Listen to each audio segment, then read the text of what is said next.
북왕국 여로보암 왕은 참 입지전적이었습니다. 입지전적인 인물이었습니다. 솔로몬 왕 시대 일개 토목공사 현장 감독이었잖아요. 십장이었잖아요.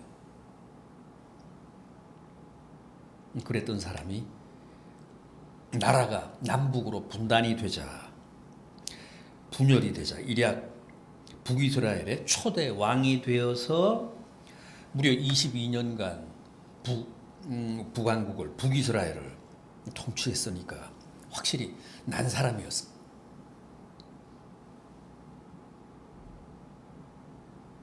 여로보암은 부지런했고 열정적이었고 책임감이 강했고 리더십이 뛰어났습니다.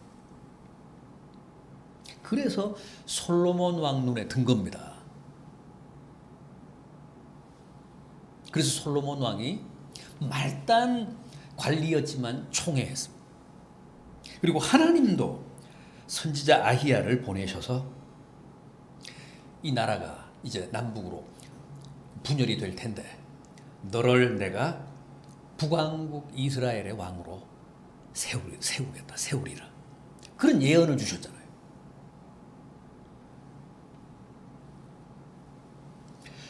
그런데 이런 훌륭한 사람이 북이스라엘의 왕이 된 이후에는 많이 변했습니다. 완전히 딴 사람이 됐습니다. 무엇보다도 백성들을 굉장히 두려워했습니다. 백성들이 결국은 나를 배신하고 다 남왕국인 예루살렘으로 갈 것이다. 예루살렘 성전에 가서 하나님을 예배하게 될 것이다. 그게 가장 두려웠습니다. 시간 문제지 반드시 그렇게 한다고 판단을 한 겁니다. 그래서 어떻게 했습니까? 우상 숭배 정책을 택했잖아요. 이스라엘의 오랜 성지인 베델과 저 북쪽에 있는 단이라는 곳에 거대한 산당을 짓고 거기에 금송아지를 만들어 안치했습니다. 그리고 이게 너희를 애굽에서 이끌어낸 신이다. 하나님이다. 그러면서 백성들의 금송아지 숭배를 강요했습니다. 물론 자기도 거기에 경배했습니다.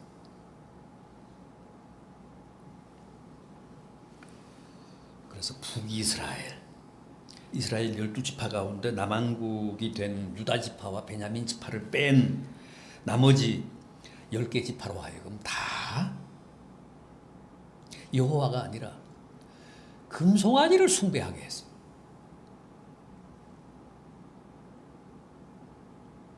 영적으로 그렇게 종교적, 신앙적으로 타락하게 한 겁니다. 그래서 하나님이 크게 진노하사 선지자를 보내셔서 경고하셨잖아요. 장차 다윗 가문에서 요시야라는 사람, 요시야라는 왕이 나와서 이 산당을 다 허물 것이다. 이 산당에서 백성들의 우상 숭배를 도운 제사장을 다 처단할 것이다. 그리고 그들의 그 제사장들의 뼈를 이 제단에서 불사르게 될 것이다.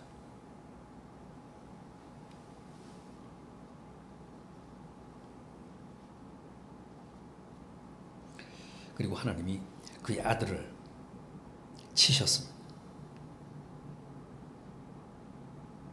아들 아비야를 치셨습니다.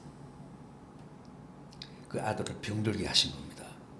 그래서 여로보암이 어떻게 합니까? 그 아비야의 어미를 아히야 선지자에게 보냅니다. 아들을 살리기 위한 비방을 듣고자 해서 자기 아내를 보내는데 아들을 살릴 수 있는 비방은커녕 저주를 듣고 오잖아요. 네가 어찌하여 다른 사람인 채 변장해서 내게 나타났느냐? 내가 계시를 받아 이제 흉한 일을 내게 전하리라. 그러면서 내가 나라를 다윗의 집에서 찢어내어 그 절반을 내게 주었거늘 너는 네 이전 사람들보다 더 악을 행하고 다른 신을 섬기며 우상을 부어 만들어 나를 노엽게 하고 나를 네 등 뒤로 멀리 던졌도다.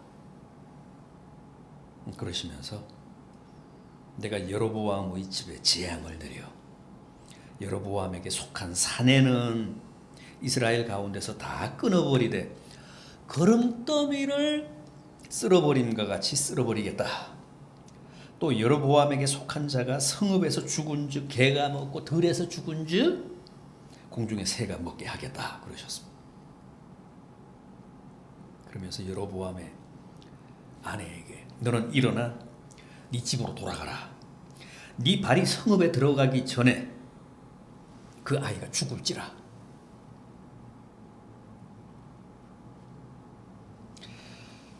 그리고 14장 16절 말씀이 사실상 여로보암에 대한 하나님의 결론이신데 이렇습니다. 여호와께서 여로보암의 죄로 말미암아 이스라엘을 버리시리니 이는 그도 범죄하고 이스라엘로 북이스라엘로 범죄하였음이니라. 결국은 하나님이 여로보암 왕도 버리고 북이스라엘도 버리시겠다. 여로보암의 범죄로 말미암아.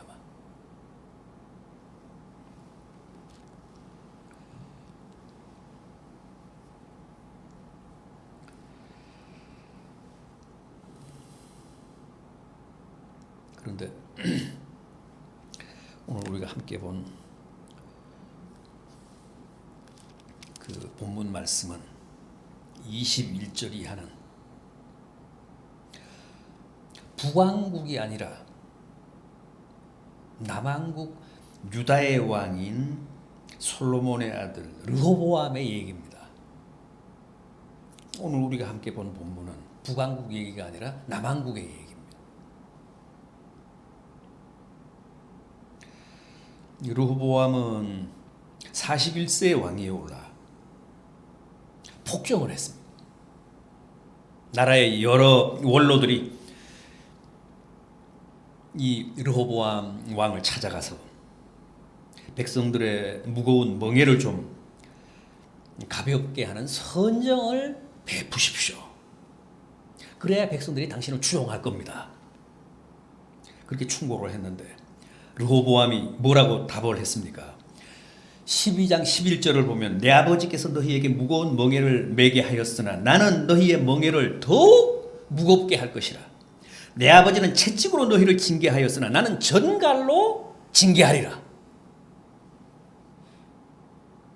폭군이 되었습니다. 결국은 그게 나라의 분열을 가져왔잖아요.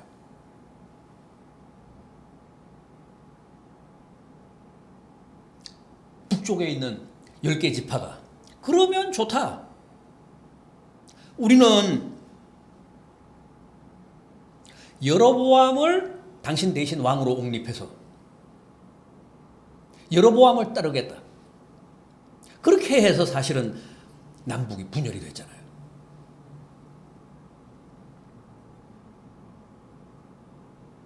그런데 남왕국 왕 르호보암의 주에는 그게 전부가 아니었습니다. 폭정이 전부가 아니었습니다. 본문 22절을 보면 그가 남왕국 유다를 다스린 17년 동안 그의 조상들이 행한 모든 죄보다 더 뛰어난 범죄를 여호와 앞에서 행함으로 여호와를 노엽게 했다고 합니다. 22절 이하를 보십시오. 오늘 우리가 함께 본 본문 22절 이하. 유다가 여호와 보시기에 악을 행하되 그의 조상들이 행한 모든 일보다 뛰어나게 하여 그 범한 죄로 여호와를 노엽게 하였으니 이는 그들도 산 위에와 모든 푸른 나무 아래에 산당과 우상과 아세라 상을 세웠습니다. 북왕국 여로보암은 금송아지를 만들어 섬겼는데 남왕국 르호보암은 높은 산과 푸른 나무 아래 산당을 짓고 아세라상을 세웠다고 합니다. 아세라는 뭐 가나안 원주민들이 섬기던 아주 전통적인 신이잖아요. 여성신입니다. 목신입니다. 그런데 아세라상은 항상 남성신인 바알과 함께 세워졌고 또 바알과 함께 숭배됐습니다. 그러니까 아세라상을 세웠다는 얘기는 바알상도 세웠다는 뜻입니다. 또 24절 보십시오. 그 땅에 또 남색하는 자가 있었고 여호와께서 이스라엘 자손 앞에서 쫓아내신 국민의 모든 가증한 일을 무리가 본받아 행하였더라. 남색하는 자, 카데시라고 하는데 카데시. 이 카데시라고 하는 말은 단순한 동성애자를 말하는 게 아닙니다. 아세라 신전의 남창을 가리킵니다. 아세라 신전의 제사장을 말합니다.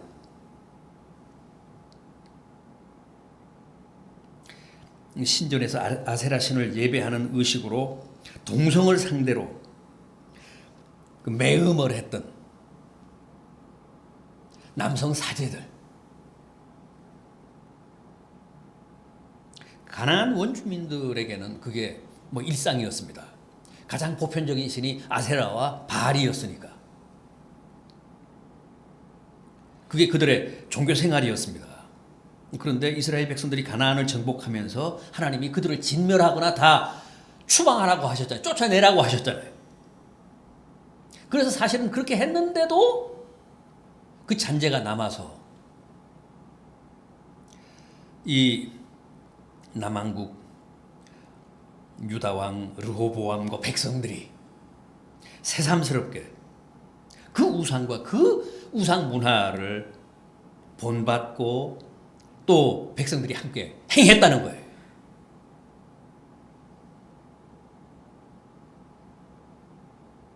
예루살렘 성전을 드나들면서 하나님도 예배하고 또 거대한 우상의 산당까지 지어서 아세라와 바알 앞에도 경배를 하고 또 남창들이 남색도 하고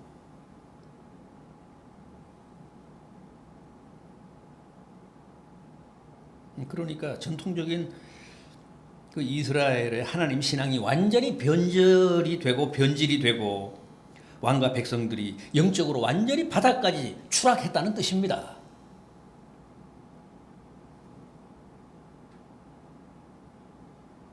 그러니까 보십시오. 분단된 남국 왕국이 다 깊은 우상 숭배의 수렁에 빠지면서 영적으로 더할 수 없이 타락했습니다. 그런데 이걸 남북이 다 왕이 주도했다는 거예요. 북왕국은 여로보암, 남왕국은 르호보암. 사실 남북이 분단된 것도 분열이 된 것도 솔로몬 왕의 우상숭배 때문이잖아요. 말년에 솔로몬이 우상숭배해서 하나님이 진노하사 나라를 남북으로 찢겠다고 하셨잖아요. 그런데 분단된 남북이 다시 이렇게 왕들이 주도하는 가운데 영적으로 타락하고 백성들이 다 우상 숭배의 늪에 깊이 빠져들게 됐습니다. 그래서 하나님의 진노가 그만큼 더 컸습니다. 25절 이하를 보십시오. 르호보암 왕 제5년에 애굽의 왕 시삭이 올라와서 예루살렘을 치고 여호와의 성전의 보물과 왕궁의 보물을 모두 빼앗고 또 솔로몬이 만든 금방패를 다 빼앗은지라. 르호보암 왕 제5년 BC 926년경입니다. 애굽의 시삭 왕이 남왕국 유다를 침공해서 예루살렘을 치고 성전과 왕궁의 보물들을 다 약탈해 갔습니다. 성전의 금으로 된 기물들, 왕궁의 금으로 된 방패까지도 다 빼앗아 갔습니다. 이건 다 다윗 왕이 만들고 솔로몬 왕이 만든 것들인데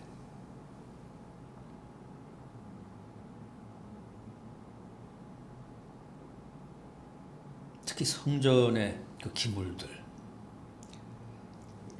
집기들, 그야말로 이스라엘의 자랑이고 소중한 나라의 보물이었는데 그걸 다 약탈당했습니다. 빼앗겼습니다. 그래서 그런 집기들과 방패들을 노수로 대신 만들었다고 합니다. 이건 대단히 상징적입니다. 이제 좋은 시절이 다 갔다는 뜻입니다. 성전의 기물과 왕궁의 집기와 방패를 금으로 만들었던 이스라엘 역사의 황금기가 지나고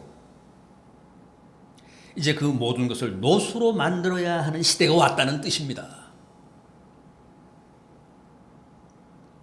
그만큼 나라가 기울고 쇠락했다는 거죠. 하나님을 배반하고 우상을 섬기며 영적으로 타락하면 결코 복되지 않습니다. 30절을 보십시오. 르호보암과 여로보암 사이에 항상 전쟁이 있으니라. 솔로몬 이후에 나라가 두 개로 쪼개졌습니다. 남북으로 분단이 됐습니다. 북왕국, 북이스라엘은 여로보암이, 남쪽 유다는, 남왕국은 르호보암이 통치했는데 애굽으로부터 외세로부터 침공도 당했을 뿐만 아니라 이렇게 수시로 남북 간에도 전쟁이 있었다는 거예요.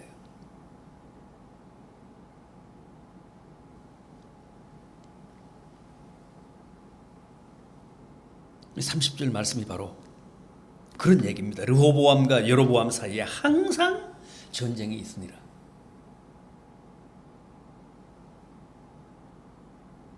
우리의 남북 간의 갈등 이상으로 실제 막 전쟁을 벌였다는 거예요.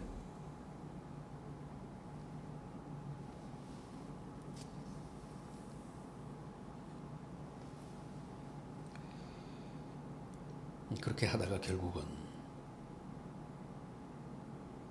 그 남왕국의 왕 르호보암도 북왕국 왕인 여로보암도 다 죽고 그들의 아들들이 대를 잇습니다.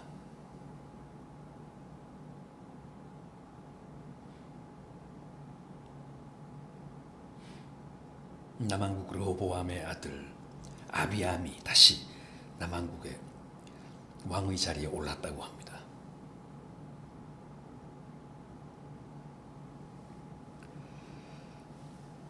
그러니까 이제 남북의 왕조는 갈수록 질이 멸렬합니다. 그러다가 남북 왕조가 다 외세의 침공으로 망하잖아요. 완전히 나라가 거덜나잖아요. 다 포로로 잡혀가잖아요. 이게 지금으로부터 3000년 전 얘기입니다. 3000년 전 고대 이스라엘의 어두운 역사인데 오늘 우리들에게도 큰 교훈과 깨달음이 되기를 바랍니다. 하나님의 택한 백성이 하나님을 등지고 우상을 섬기면 세상 쪽으로 기울어지면 반드시 패망합니다.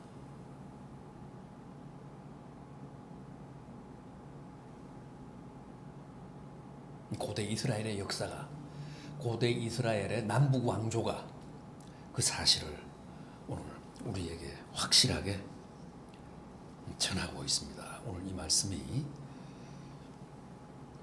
우리에게 큰 도전이 되기를 바랍니다. 기도하겠습니다. 주님,